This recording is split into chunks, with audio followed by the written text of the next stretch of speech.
things is unless a company ends up in the news like Rivian, it can be hard to know if there's something back there that's going to come out and bite investors. And we have Glassdoor, we have the 100 best companies from Wichita, kinds of awards. But it can be hard. It can be hard to figure it out. I do think it's important. The company that I think is doing a really good job here is Shopify. In fact, as I've invested in Canadian companies in general, they are the ones that tend to pay their CEOs more of a reasonable salary. When I get that question on it's like, do you approve of the C-suite salaries? I don't just have that gut reaction to mark the no box, without doing any research. They have a lot of really nice material on their website. People first. So when COVID came out, Shopify was one of the first ones that sent people home. They, subsidized investments in electronics so that employees could work from home.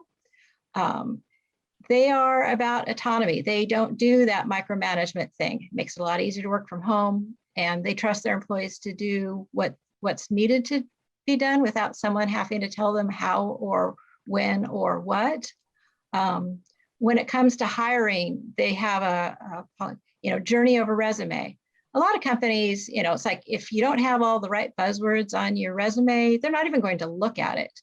And Shopify takes a broader look at the resume and who the person is and whether or not they think that they would fit in and contribute to Shopify.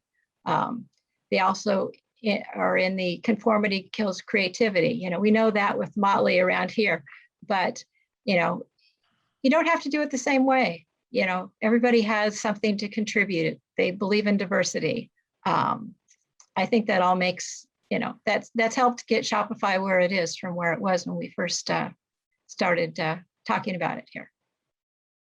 Yeah, I think that's important. I think it's important to have an environment like that where everyone can feel like they are welcome and can contribute, right? It adds to your long-term success potentially. I'll throw out Markel, which is one I love from a culture standpoint. They have a very strong ownership culture. If you go to the annual meeting, you'll notice that most of the people there are employees, and their annual shareholders meeting also kind of is combined with like their annual employee awards meeting. It's really interesting. They really prioritize that idea that if you're going to be an employee of this company, you're also going to be an owner of this company, and you're going to be valued as if you were an owner of this company. And I think that kind of comes out in some of the stuff they're doing.